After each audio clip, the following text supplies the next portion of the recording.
জানিয়ে দেব সর্বশেষ আপডেট বাংলা সংবাদ। শুরুতেই শিরোনাম। দেশ বাঁচাও সনদ ঘোষণা হাসিনার, ইউনূসকে হঠাতে ২১ দফা নিয়ে পথে নামার প্রস্তুতি আওয়ামী লীগের। জানাবো অনৈক্যের কারণে জুলাই গণ অভ্যুত্থান ব্যর্থ হচ্ছে, আইআইপিডির গোলটেবিলে বলেছেন বক্তারা। আগামী সংসদ নির্বাচনে কাকে ভোট দেবেন সিদ্ধান্ত নেননি ৪৮% বেশি মানুষ, জরিপের ফলাফল প্রকাশ বিবিসি বাংলার। এরপরেই থাকবে বিচার বিভাগকে ধ্বংস করে তারা এখন মায়া কান্না দেখাতে এসেছেন, খায়রুল হকের জামিন শুনানিতে আইনজীবীদের হট্টগোল। সর্বশেষ জানাবো গাজীপুরে নিষিদ্ধ ছাত্রলীগের ৪ কর্মী আটক। শুনছিলেন গুরুত্বপূর্ণ আপডেট বাংলা সংবাদের শিরোনাম, এবারে জানাবো বিস্তারিত। দেশ বাঁচাও সনদ ঘোষণা হাসিনার, ইউনূসকে হঠাতে ২১ দফা নিয়ে পথে নামার প্রস্তুতি আওয়ামী লীগের। গত ৫ আগস্ট গণ অভ্যুত্থানের বর্ষপূর্তি প্রধান উপদেষ্টা মোহাম্মদ ইউনূস বিএনপি, এনসিপি, জামায়াত সহ একাধিক দলকে সামনে রেখে জুলাই ঘোষণাপত্র প্রকাশ করেছেন। তাতে ১৯৭১-এর মুক্তিযুদ্ধকে ২০২৪-এর ছাত্র জনতার অভ্যুত্থানের মুখোমুখি দাঁড় করানো হয়েছে। বাংলাদেশকে মোহাম্মদ ইউনূসের কবল থেকে মুক্ত করার ডাক দিলেন শেখ হাসিনা। নেত্রীর লক্ষ্য পূরণে ২১ দফা দাবি নিয়ে পথে নামার প্রস্তুতি শুরু করেছে আওয়ামী লীগ। সোমবার সকালে আওয়ামী লীগ আনুষ্ঠানিকভাবে তাদের এই কর্মসূচির কথা জানিয়েছে। তাতে বলা হয়েছে, দেশরত্ন শেখ হাসিনার আহ্বান, জেগে ওঠো বাংলাদেশ, রুখে দাঁড়াও বীর বাঙালি, হটাও ইউনূস, বাঁচাও দেশ। গত ৫ আগস্ট গণ অভ্যুত্থানের বর্ষপূর্তিতে প্রধান উপদেষ্টা মোহাম্মদ ইউনূস বিএনপি, এনসিপি, জামায়াত সহ একাধিক দলকে সামনে রেখে জুলাই ঘোষণাপত্র প্রকাশ করেছেন। এতে শেখ মুজিবুর রহমান এবং শেখ হাসিনা সরকারকে কাঠগড়ায় তুলে সেই সময়ে গৃহীত সংবিধান, আইন ইত্যাদি বদলের কথা বলা হয়েছে। সেই ঘোষণাকেও বাংলাদেশের মুক্তির সনদ বলে দাবি করেছেন ইউনূস অনুগামীরা। ৬ দিনের মাথায় আওয়ামী লীগ তাদের ঘোষণাপত্রে সেই ইউনূস সরকারকে হটানোর ডাক দিয়ে ২১ দফা দাবি নিয়ে আন্দোলন গড়ে তোলার সিদ্ধান্ত নিয়েছে। দলের এক নেতার কথায় ২১ দফাকে সামনে রেখে গণ আন্দোলন গড়ে তুলে আমাদের নেত্রী শেখ হাসিনাকে দেশে ফিরিয়ে নিয়ে যাব আমরা। ওই নেতার কথায় আওয়ামী লীগকে বাদ দিয়ে বাংলাদেশে কোনো নির্বাচন হতে পারে না, ইউনূস ঘোষিত নির্বাচনের আগেই আওয়ামী লীগ তার পতন নিশ্চিত করবে। সেই লক্ষ্যে আন্দোলনের প্রস্তুতি নেওয়া হয়েছে। ঘোষণাপত্রের মূল বার্তা, মুজিব হাসিনার বাংলাদেশ ফিরিয়ে আনা। আওয়ামী লীগের কথায় যা ধ্বংস করেছেন ইউনূস। ঘোষণাপত্রে মুক্তিযুদ্ধের চেতনা এবং অসাম্প্রদায়িক রাজনীতিতে বিশ্বাসীদের জোট গড়ার আহ্বান জানানো হয়েছে। হাসিনার দল তাদের ঘোষণাপত্রে অবশ্য সনদ শব্দটি ব্যবহার করেনি। দলের বক্তব্য, ২০০৮-এর জাতীয় সংসদ নির্বাচনের আগে আওয়ামী লীগ যে ইস্তেহার প্রকাশ করেছিল, শেখ হাসিনার কথায় তা ছিল বাংলাদেশের মুক্তির সনদ। ২১ সাল পর্যন্ত বাংলাদেশ গড়ার পরিকল্পনার কথা বলা হয়েছিল তাতে। তাই নয়া ২১ দফাকে দল আনুষ্ঠানিকভাবে সনদ বলছে না, তবে এটাও বর্তমান বাংলাদেশের মুক্তি সনদই বটে। তাতে ইউনূসের পদত্যাগ, আওয়ামী লীগ ও সহযোগী দলের নেতাকর্মীদের মুক্তি, গণ অভ্যুত্থানের নামে সংগঠিত হিংসায় জড়িতদের বিচার, জাতীয় পতাকা, জাতীয় সনদ, সঙ্গীত, সংবিধান রক্ষার কথা বলা হয়েছে। যুক্ত করা হয়েছে আরো অনেক বিষয়। আওয়ামী লীগের ইতিহাসে শেখ মুজিবুরের ৬ দফার গুরুত্ব আজও প্রাসঙ্গিক। পূর্ব পাকিস্তানে স্বশাসন দাবি করে ৬ দফা ঘোষণা করেছিলেন আওয়ামী লীগের তখনকার প্রধান নেতা মুজিব। আওয়ামী লীগ যে দাবিপত্রকে বাংলাদেশের মুক্তির সনদ বলে থাকে, ৬ দফা দাবির ভিত্তিতে গড়ে ওঠা স্বশাসনের আন্দোলন শেষে স্বাধীনতা তথা মুক্তির সংগ্রামে পরিণত হয়। আরও পূর্বে পূর্ব পাকিস্তানে আওয়ামী লীগ সহ একাধিক দলের যুক্ত ফ্রন্টের কর্মসূচিও ছিল ২১ দফা। সেই ২১ দফার মূল প্রতিপাদ্য ছিল পূর্ব পাকিস্তানের মানুষের বাঁচার মৌলিক দাবি সমূহ, যে ঘোষণাকে হাতিয়ার করে প্রথমবার সরকারি ক্ষমতার শরিক হয়েছিল মুজিবের দল। লেখক সাংবাদিক মহিউদ্দিন আহমেদ তার আওয়ামী লীগ উত্থান পর্ব ১৯৪৮ থেকে ১৯৭০ বইয়ে লিখেছেন, ২১ দফাকে হাতিয়ার করে কৃষক, শ্রমিক, ক্ষেত মজুরদের সমাবেশ ঘটিয়ে কিভাবে পূর্ব পাকিস্তানের মাটিতে আওয়ামী লীগ ১ নম্বর রাজনৈতিক শক্তিতে পরিণত হয়েছিল। তবে ৫৯ বছর আগে ১৯৬৬ সালে শেখ মুজিব ৬ দফা ছিল পূর্ব পাকিস্তানের মানুষ এবং পাকিস্তানের বিপক্ষে আওয়ামী লীগের বড় অর্জন, যা স্বাধীনতাকে ত্বরান্বিত করেছিল। সোমবার সকালে আওয়ামী লীগ যে ২১ দফা ঘোষণা করেছে, তারও মূল কথা হলো মুজিব হাসিনার বাংলাদেশে প্রত্যাবর্তন ঘটানো। দলের তরফে বলা হয়েছে, অসাম্প্রদায়িক চেতনার, মুক্তি চিন্তার বাংলাদেশের পুনর্নির্মাণ ২১ দফার অন্যতম লক্ষ্য। ইউনূস সরকারের ১ বছরের শাসনে যা ধ্বংস হয়ে গেছে, ইউনূস জামানার চুরি, দুর্নীতি, রাজনৈতিক প্রতিহিংসা, খুন, ধর্ষণ, পুলিশ হত্যা, মব সন্ত্রাসের বিবরণ তুলে ধরা হয়েছে তাতে। অনৈক্যের কারণে জুলাই গণ অভ্যুত্থান ব্যর্থ হচ্ছে, আইআইপিডির গোল টেবিলে বলেছেন বক্তারা। এক গোলটেবিল বৈঠকে বক্তারা বলেছেন, রাজনৈতিক দল ও জুলাই গণ অভ্যুত্থানের স্টেক হোল্ডারদের অনৈক্যের কারণে ১৫০০ শহীদের বিনিময়ে অর্জিত জুলাই গণ অভ্যুত্থান ব্যর্থ হচ্ছে। এই অনৈক্যের কারণে সরকারের কোনো উপদেষ্টার ভূমিকাও দায়ী।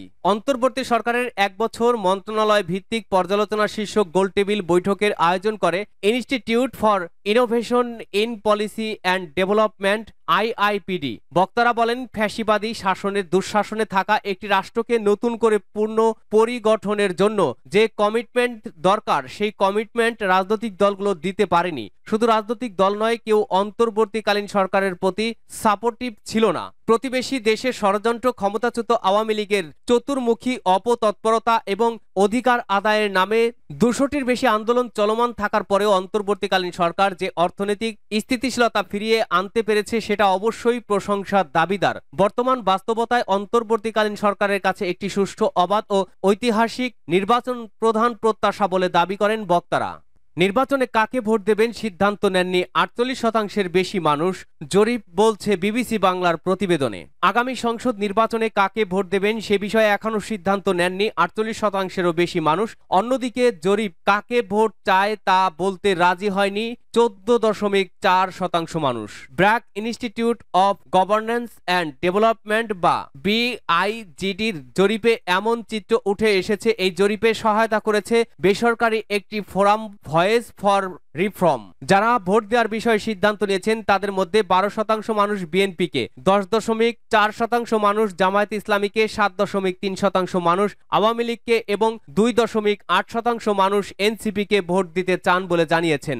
৮ মাস আগে গত অক্টোবর মাসে একই প্রশ্ন করা হলে ১৬.৩০% মানুষ বিএনপি, ১১.৩০% জামায়াত ও ২% মানুষ এনসিপিকে ভোট দেবেন বলে জানিয়েছিলেন। অর্থাৎ জরিপ অনুযায়ী ৮ মাস পরে বিএনপি ও জামায়াতের ভোট কিছুটা কমলেও এনসিপির ভোট সামান্য বেড়েছে। সোমবার ঢাকায় এক অনুষ্ঠানে অন্তর্বর্তী সরকারের কাজের মূল্যায়ন, সংস্কার, নির্বাচন এবং রাজনৈতিক দলগুলোর জনপ্রিয়তা নিয়ে জরিপের ফল প্রকাশ করা হয়। জরিপে দেখা যায় ২৭ বছরের নিচে যাদের বয়স তাদের মধ্যে বিএনপির চেয়ে বেশি সংখ্যক মানুষ জামায়াতকে ভোট দিতে চায়। বয়সভেদে দলগুলোর জনসমর্থন নিয়ে যে জরিপ ফলাফল উপস্থাপন করা হয়েছে তাতে দেখা যায় ২৭ বছরের নিচে ৯% মানুষ বিএনপিকে, ১২% জামায়াত ইসলামীকে, ৭% মানুষ আওয়ামী লীগকে এবং ৪% মানুষ এনসিপিকে ভোট দিতে চায়। আবার ২৮ থেকে ৩৫ বছরের মানুষের মধ্যে বিএনপি ও জামায়াতের জনপ্রিয়তা সমান দেখা গেছে। অর্থাৎ এই বয়সের ১১% মানুষ বিএনপি ও জামায়াতকে ভোট দিতে চায়। তবে ৫০ বছরের বেশি মানুষের মধ্যে বিএনপির জনপ্রিয়তা বেশি লক্ষ্য করা গেছে। ৫০-১৬% মানুষ বিএনপি, ৯% মানুষ জামায়াত ও ৭% মানুষ আওয়ামী লীগ এবং ৪% মানুষের সমর্থন এনসিপির প্রতি। অন্যদিকে শিক্ষার স্তরভেদেও রাজনৈতিক দলগুলোর জনসমর্থনের বৈচিত্র্য লক্ষ্য করা গেছে। গ্র্যাজুয়েটদের মধ্যে বিএনপি ও জামায়াত উভয়ের প্রতি জনসমর্থন রয়েছে শতকরা ১০% করে। গ্র্যাজুয়েটদের মধ্যে ৫% আওয়ামী লীগ এবং ৪% লোকের সমর্থন এনসিপির প্রতি। আনুষ্ঠানিক শিক্ষা নেই এমন মানুষের মধ্যে আবার বিএনপির জনসমর্থন বেশি। এই ক্যাটাগরিতে ১৪% মানুষের সমর্থন বিএনপির প্রতি, জামায়াতের প্রতি ৯%, ৭% আওয়ামী লীগ এবং ২% মানুষের সমর্থন এনসিপির প্রতি। জরিপে অংশগ্রহণকারীদের মধ্যে ৭০% মানুষ মনে করে আগামী নির্বাচন সুষ্ঠু হবে আর ১৫% মানুষ মনে করে সুষ্ঠু হবে না আগামী নির্বাচন।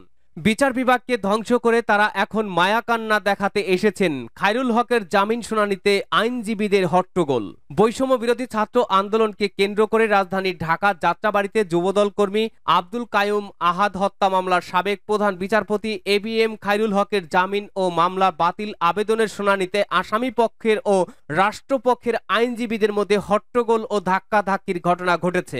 গতকাল সোমবার দুপুরে বিচারপতি মোহাম্মদ জাকির হোসেন ও বিচারপতি কে এম রাশেদুজ্জামান রাজার সমন্বয়ে গঠিত হাইকোর্ট বেঞ্চের এজলাসে এই হট্টগোলের ঘটনা ঘটে। এ সময় আসামি পক্ষের আইনজীবীদের উদ্দেশ্যে রাষ্ট্রপক্ষের আইনজীবীরা বলেন, আপনারা বিচার বিভাগকে পুরোপুরি ধ্বংস করে এখন মায়াকান্না দেখাতে এসেছেন। সাবেক প্রধান বিচারপতি এস কে সিনহাকে যখন দেশ থেকে বের করে দেওয়া হয়েছিল তখন আপনারা কোথায় ছিলেন? পরে আদালত রাষ্ট্রপক্ষের আবেদন মঞ্জুর করে আগামী রোববার এই মামলার পরবর্তী শুনানির দিন ধার্য করেছেন।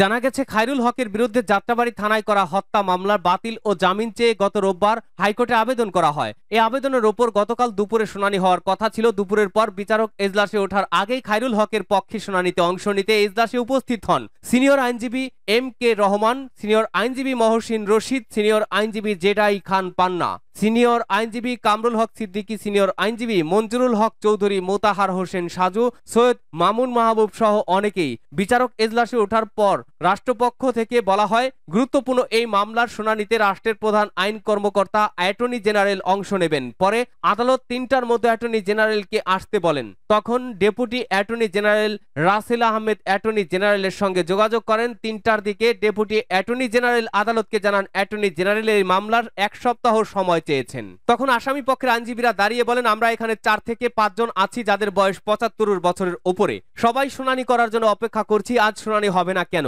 শুনানি করে রুল জারি করেন। এ সময় আসামি পক্ষের আইনজীবী M.K. রহমান ও মহসিন রশিদ আদালতকে বলেন, সাবেক প্রধান বিচারপতিকে পিঠ মোড়া দিয়ে বেঁধে আনা হয়েছে, নেওয়া হচ্ছে।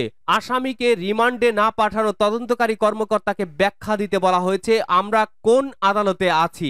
এমন বিচার বিভাগ কখনোই দেখিনি। আমরা জুডিশিয়ালকে রক্ষা করতে এসেছি। তখন রাষ্ট্রপক্ষের আইনজীবীরা বলেন, খায়রুল হকের মতো একজন কুলাঙ্গার এই জুডিশিয়ারিতে আর আসেনি। সে এই বিচার বিভাগকে ধ্বংস করেছে। দেশের যে পরিস্থিতি তৈরি হয়েছে সেটা শুধু তার জন্যই হয়েছে। আপনারা সাবেক প্রধান বিচারপতি S.K. সিনহাকে যখন দেশ থেকে বের করে দেওয়া হয়েছিল তখন কোথায় ছিলেন? তখন তো কোনো সিনিয়র কথা বলেননি। এখন কেন মায়াকান্না দেখাতে এসেছেন? তখন মায়াকান্না কোথায় ছিল?